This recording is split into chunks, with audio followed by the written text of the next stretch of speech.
Elle, c'est ma mère. Elle rêve depuis toujours de voir le lac Titicaca, seulement mon père, c'est pas son truc et donc elle a jamais eu l'occasion d'y aller. Du coup, pour fêter dignement ses 60 ans, on est partis rêver tous les deux en Bolivie.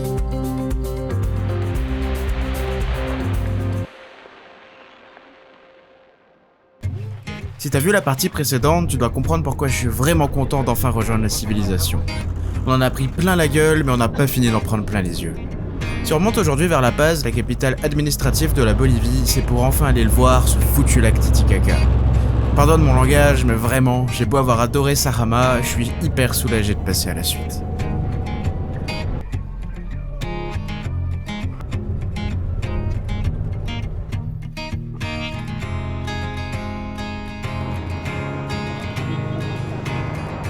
Le chauffeur nous a lâchés à El Alto parce que c'est carrément chiant de descendre sur La Paz en minibus.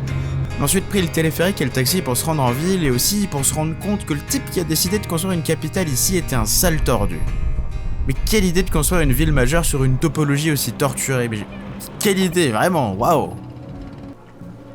Cela dit, j'adore La Paz. Et pourquoi ? C'est parce qu'à La Paz on mange bien, et ça m'avait manqué de prendre du plaisir à table.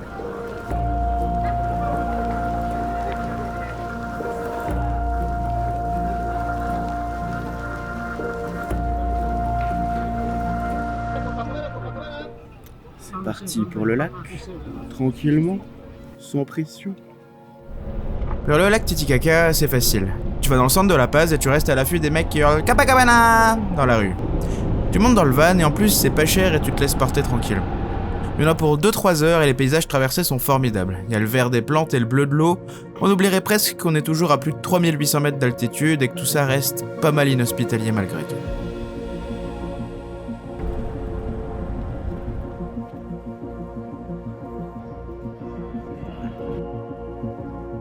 Copacabana, c'est pas folichon. Pour vraiment apprécier la majesté du lac Titicaca, il faut aller sur l'Isla del Sol, qu'on a rejoint dans un bateau qui était plus un dortoir flottant qu'un bateau. Mais ça s'est pas tout à fait passé comme prévu.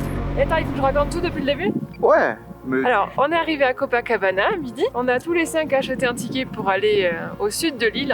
En fait, l'Isla del Sol est séparée entre le nord et le sud. Dans un passé pas si lointain, les deux communautés du nord et du sud étaient en conflit, alors qu'ils sont même pas 2000 sur l'île à l'année. Et donc seulement deux ports, un au sud, le plus touristique, celui où on va, et un au nord, plus authentique, mais moins usité. Il nous a dit oui, pas de problème, notre bateau y va.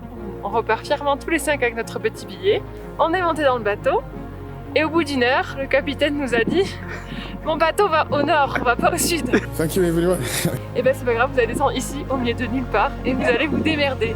Alors ce pendejo, il nous a lâchés, ici, comme des perdus, il s'est barré. Là, tu dois te dire qu'on se plaint comme des occidentaux prétentieux et qu'on a juste à prendre un taxi. Seulement sur l'Isla del Sol, il y a aucun véhicule motorisé et de toute façon, il y a même pas de route. À pied, il y en avait pour 1h30 entre 3850 et 4000 mètres d'altitude sur des chemins de rando pourris. Donc juste, non, tu vois. Heureusement, Julie parlait correctement espagnol et nous a sorti de ce mini bourbier en nous trouvant un petit bateau-taxi jusqu'au port de Yomani. Ça va, tu survis, Patricia? Oh, oui.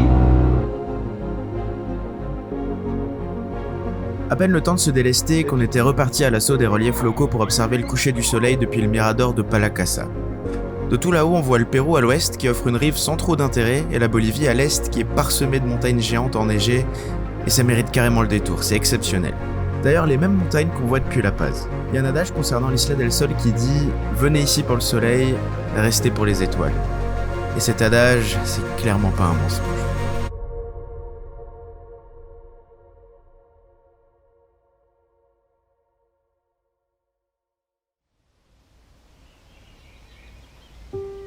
Ils sont là, devant nous, les 893 km3 du lac Titicaca. C'était censé être le point d'orgue du voyage et ça l'a pas été autant que je l'imaginais. Pas tant que ça a été décevant, très clairement pas, mais la Bolivie nous a offert tant de choses folles qu'on se retrouve presque insensibilisé devant ce lac mythique. On pourrait trouver ça décevant, mais c'est totalement l'inverse en fait. Ça prouve juste à quel point la Bolivie est un pays magique et qu'on soupçonnait pas le tiers du quart du dixième de ce qu'on a vu. On n'a passé qu'une nuit sur l'Isla del Sol et c'est déjà l'heure de retourner explorer La Paz, la plus haute capitale du monde.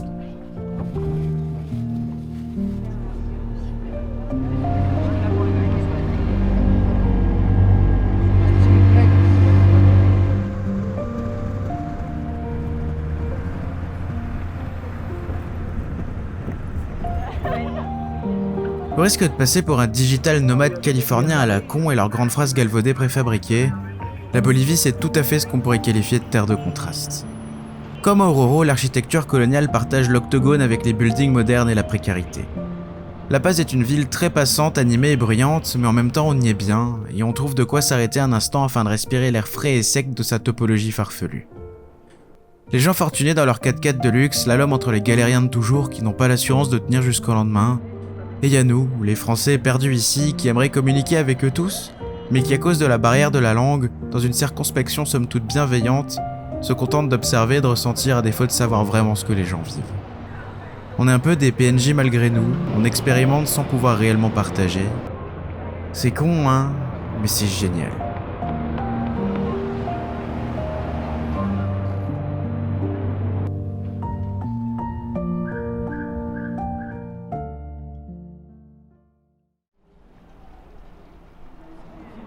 Le lendemain matin, le monde est petit, on a retrouvé Julie et sa bande dans une artère touristique de La Paz.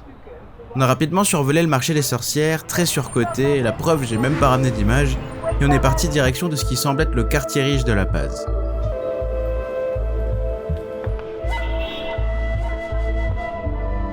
Loin des tumultes du centre, ces quartiers sont composés de grosses maisons entourées de bons gros murs et de barbelés, et on y retrouve un bon nombre de magasins occidentaux, et j'ai l'impression que c'est le seul quartier à peu près plat de la ville. Ma mère a bien aimé, moi j'ai trouvé que ça n'avait strictement aucun intérêt. Je trouvais ça super chiant. Si on est venu là, c'est pour visiter le petit parc de la Vallée de la Lune. Pas besoin de t'expliquer pourquoi ça s'appelle comme ça, et d'ailleurs c'est Neil Armstrong en personne qui lui a donné ce nom lors de sa visite de La Paz en 1969.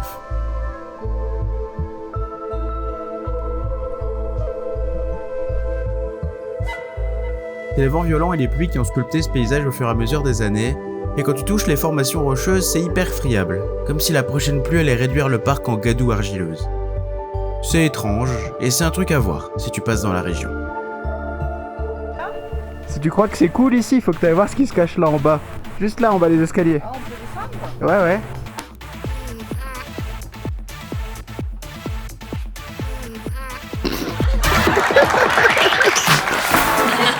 J'adore rire. C'est bien, hein? Ça t'a pas plu?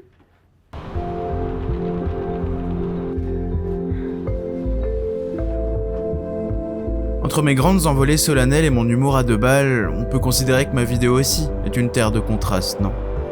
C'est si méta. Enfin bref. Le lendemain, sur les conseils du gérant de notre hôtel et malgré les réticences de ma mère qui avait peur qu'on se fasse voler notre téléphone comme dit nous, on est parti à El Alto voir leur gigantesque marché.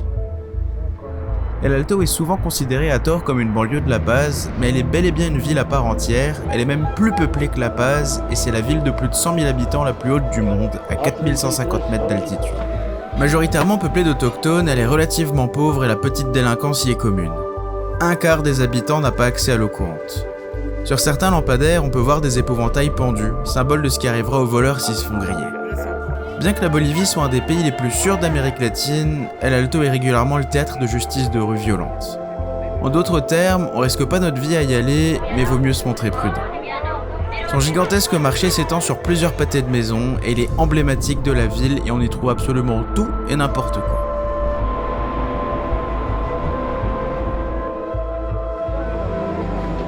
Pour considérer notre visite de La Paz complète, en tout cas dans le temps qui nous est imparti, il ne reste plus que 2 trucs à voir. À savoir la rue Jaén et le mirador Kili Kili. Fatigant ce voyage, mais génial quand même.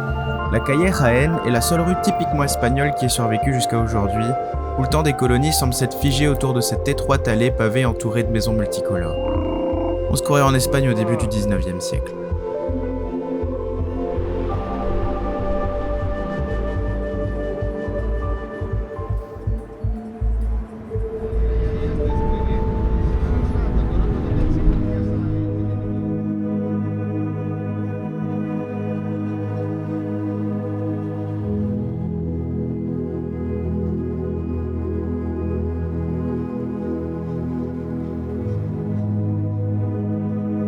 Le mirador Kili Kili, perché sur une espèce de butte en plein cœur de la ville, offre un panorama complet sur la cité chaotique construite dans le canyon creusé par le fleuve Choqueyapo.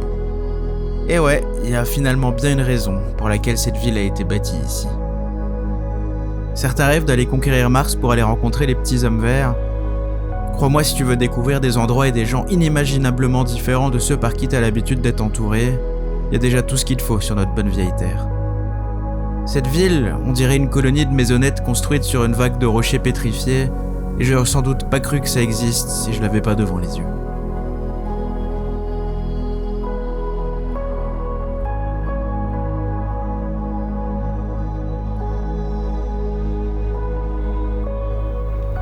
Et voilà le dernier vol de l'Altiplano. On est au Kilikili, le Mirador, soi-disant la meilleure vue de La Paz, et je pense que c'est vrai.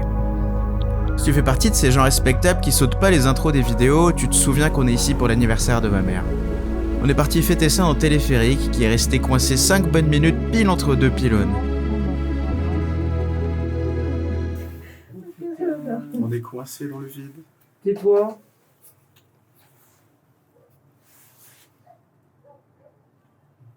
Je peux pas trop animer.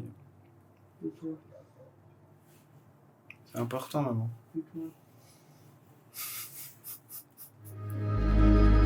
J'avais réservé une table au restaurant Gustu, ce qui signifie saveur en quechua. C'est un restaurant monté par Klaus Meyer, un chef danois qui s'est lancé le défi de valoriser les produits boliviens à travers la cuisine gastronomique, et c'est pas peu dire que c'est réussi. On a mangé de l'alligator cru, du paiche, un poisson qui vit dans l'Amazone, de l'huile de cactus, des fruits endémiques d'Amérique du Sud, des curiosités fermentées vraiment savoureuses et plein d'autres trucs que j'ai un peu de mal à décrire. C'est très cher pour la Bolivie, mais c'est donné pour ce genre de standard gastronomique. Bye bye. Waouh! C'est tout? C'est trop bon? Waouh! Comme quoi, quand on leur donne les moyens, on peut faire de la bonne bouffe avec des produits boliviens. Je vous recommande 1000 fois. Venez ici, c'est délicieux. Quelle belle façon de terminer notre séjour à La Paz et de me réconcilier avec la cuisine bolivienne. Bien souvent, j'aurais tendance à pas recommander la capitale d'un pays pour le découvrir, mais on va faire une exception pour La Paz. Ici, on a toutes les strates sociales et ethniques de la Bolivie, des plus riches aux plus pauvres, des descendants directs des colons espagnols aux plus traditionnels des indigènes. Les paysages naturels les plus sauvages sont qu'à quelques kilomètres de route des environnements urbains les plus chaotiques. Ça doit être pour ça qu'ils l'ont choisi comme capitale, à l'instar de la ville la plus peuplée du pays, Santa Cruz de la Sierra, vers laquelle on s'envole dès demain matin.